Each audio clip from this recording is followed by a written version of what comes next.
Hello दोस्तों, welcome back to my YouTube channel.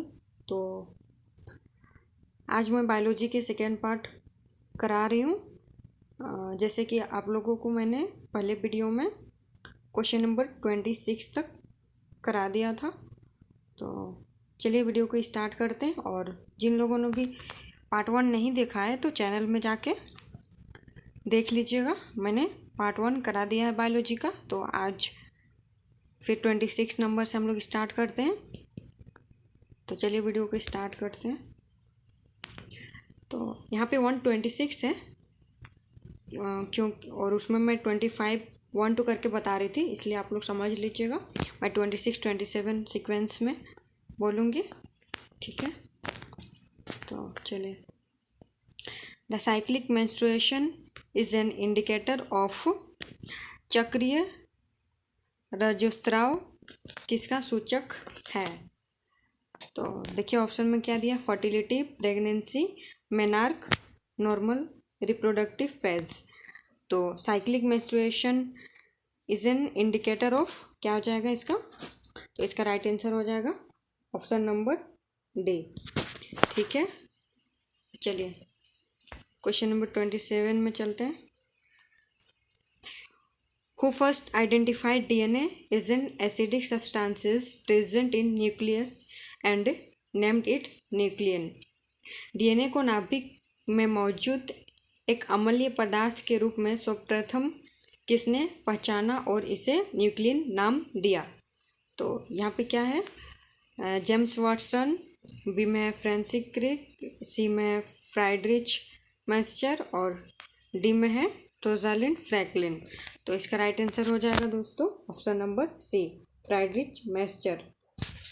तो चलिए मैं ऐसा करती हूँ कि आप लोग को डायरेक्ट आंसर बता देती हूँ, क्योंकि अगर हिंदी और इंग्लिश दोनों में क्वेश्चन बोलूँगी और फिर सारा ऑप्शंस भी बोलती जाऊँगी तो वीडियो ज़्यादा लंबा हो जाएगा, इसलिए मैं डायरेक्ट आप लोग को आंसर बताती चलूँगी। नेक्स्ट क्वेश्चन में चलते हैं, question number 28। The process of कॉपिंग genetic information from one strand of DNA into RNA is called. तो क्या है, डीएनए के एक स्ट्रैंड से आरएनए में आनुवंशिक सूचना को कॉपी करने की प्रक्रिया कहलाती है। तो ये क्या कहलाती है, तो इसका राइट आंसर हो जाएगा transcription. DNA into RNA is called transcription, okay. चलिए क्वेश्चन नंबर 29 में चलते हैं। What are disease causing organism called. रोग उत्पन्न करने वाले जीवों को क्या कहते हैं। तो इसका राइट आंसर हो जाएगा पैथोजिन, रोगजनक, ओके। चलिए क्वेश्चन नंबर 30 में चलते हैं। How do salmonella typhi pathogens typically enters the human body.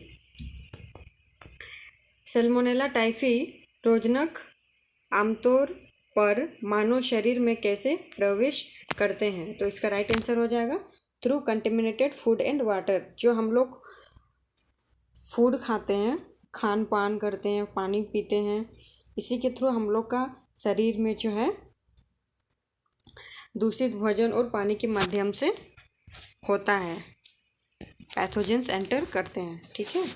Option number D हो जाए इसका राइट आंसर। क्वेश्चन नंबर 31 में चलते हैं।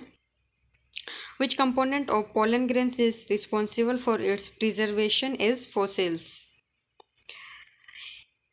ऐसा हो गया ना, हिंदी में जो क्वेश्चंस है वो थोड़ा ब्लर आ रहे हैं, तो इंग्लिश वाला सबको देख के आप लोग समझ लीजिएगा, ठीक। तो परागकण का कौन सा घटक जीवाश्म के रूप में इसके संरक्षण के लिए जिम्मेदार है। तो इसका राइट आंसर हो जाएगा 31 का option number C, sporopollenin. Question number 32 देखते हैं। What is the inner wall of pollen grains. परागकण की भीतरी दीवार क्या कहलाती है। तो इसका राइट आंसर हो जाएगा 32 का option number D, एंटाइन, okay. Question number 33 में चलते हैं। What is the bulged part at the base of the pistil called. स्त्री केसर के आधार पर उभरा हुआ भाग क्या कहलाता है? तो क्वेश्चन नंबर 33 का राइट आंसर हो जाएगा option number D, ovary. Okay, ovary. Question number 34 में चलते हैं। What are the protective envelope of the ovule called? बीजांड के सुरक्षात्मक आवरण क्या कहलाते हैं? इसका राइट आंसर हो जाएगा एंटीग्यूमेंट। ओके, एंटीग्यूमेंट। आप लोग पूरा वीडियो देखिएगा दोस्तों, क्योंकि क्वेश्चंस में पहले से टिक किया हुआ है, तो हो सकता है कुछ कुछ आंसर्स गलत भी हो सकते हैं, इसीलिए आप लोग वीडियो को मैंने जो जो आंसर में टिक करा है उन्हीं को सही समझिएगा, ठीक है। तो चलिए क्वेश्चन नंबर नेक्स्ट में चलते हैं। Question number 35, which of the following is an example of a water pollinated plant? इसमें से वाटर पॉलिनेटेड प्लांट क्या है? क्वेश्चन नंबर 35 में क्या है? विच of the following is an example of water pollinated plant? निम्नलिखित में से कौन सा जल परागित पौधे का उदाहरण है? तो इसका राइट आंसर हो जाएगा option number C, vallisneria. Okay, vallisneria. Question number 36 में चलते हैं। From which part of bryophyllum do adventitious buds arises? Bryophyllum के किस भाग से अपस्थानिक कलियां निकलती है? तो क्वेश्चन नंबर 36 का राइट आंसर हो जाएगा ऑप्शन नंबर डी, लीव्स से निकलती है, ठीक है, लीव्स। क्वेश्चन नंबर 37 में चलते हैं। What changes follow the juvenile phase in animals before they exhibit active reproductive behaviour? सक्रिय प्रजनन व्यवहार प्रदर्शित करने से पहले जानवरों में किशोर अवस्था के बाद क्या परिवर्तन होते हैं? तो इसका राइट आंसर हो जाएगा option number A, morphological and physiological changes, रूपात्मक एवं शारीरिक परिवर्तन होते हैं। तो चलिए क्वेश्चन नंबर 38 में चलते हैं। In algae where the gametes are similar in appearance and can not be categorised into male and female, they are called? सवाइल में जहाँ युग्मक दिखने में समान होते हैं और उन्हें नर और मादा में वर्गीकृत नहीं किया जा सकता, उन्हें कहा जाता है। तो इसका 38 का राइट आंसर हो जाएगा option number C, homogametes. It is called homogamete. Question number 39 में चलते हैं। In sexually reproducing organisms the male gamete is called? लैंगिक प्रजनन करने वाले जीवों में नर युग्मक कहलाता है। तो इसका राइट आंसर हो जाएगा क्या हो जाएगा इसका right answer? In sexually reproducing organism the male gamete is called. चलिए मैंने इसमें नहीं करा है, तो आप लोग इसको एक बार। तो चलिए 39 का क्या हो जाएगा? 39 का आपका हो जाएगा in sexually reproducing organism the male gamete is called. तो यहाँ पे राइट आंसर आपका हो जाएगा ऑप्शन नंबर डी, हेटेरोगैमेट, ठीक है। तो चलिए नेक्स्ट क्वेश्चन में चलते हैं। Question number 40, in flowering plants the term staminate refers to? फूल पौधे में स्टेमिनेट शब्द का अर्थ है। तो 40 का राइट आंसर हो जाएगा आपका option number A, unisexual male flower.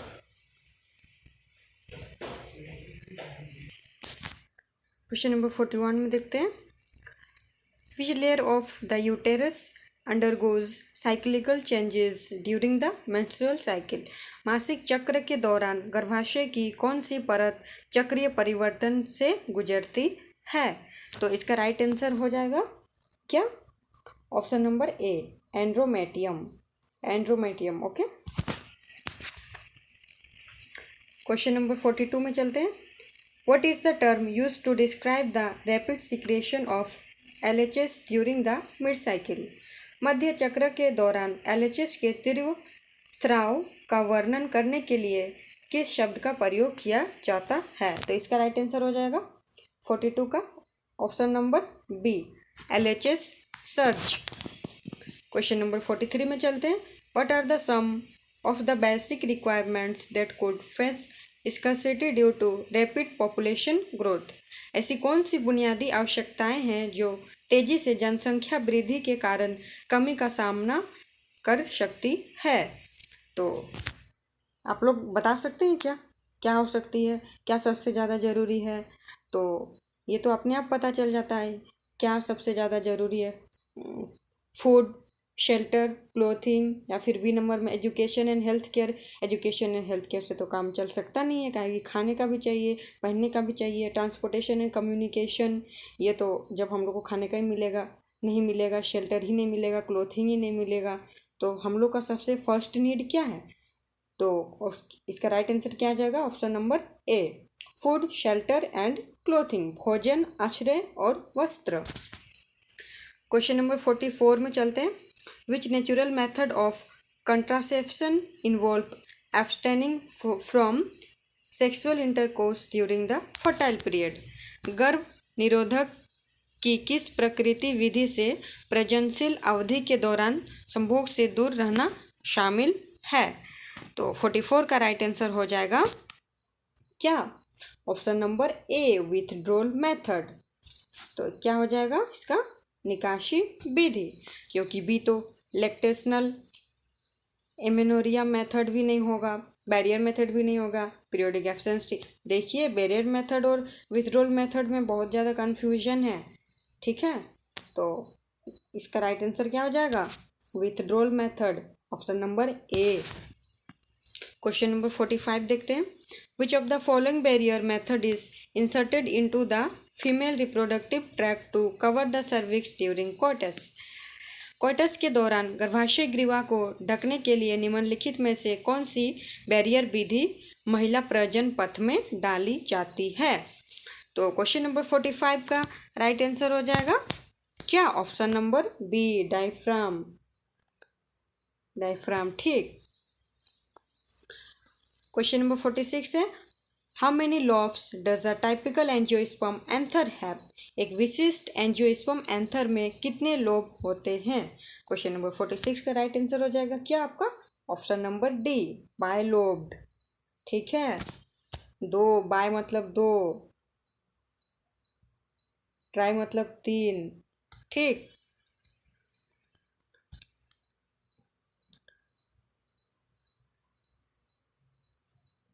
Bilobed that means two, okay.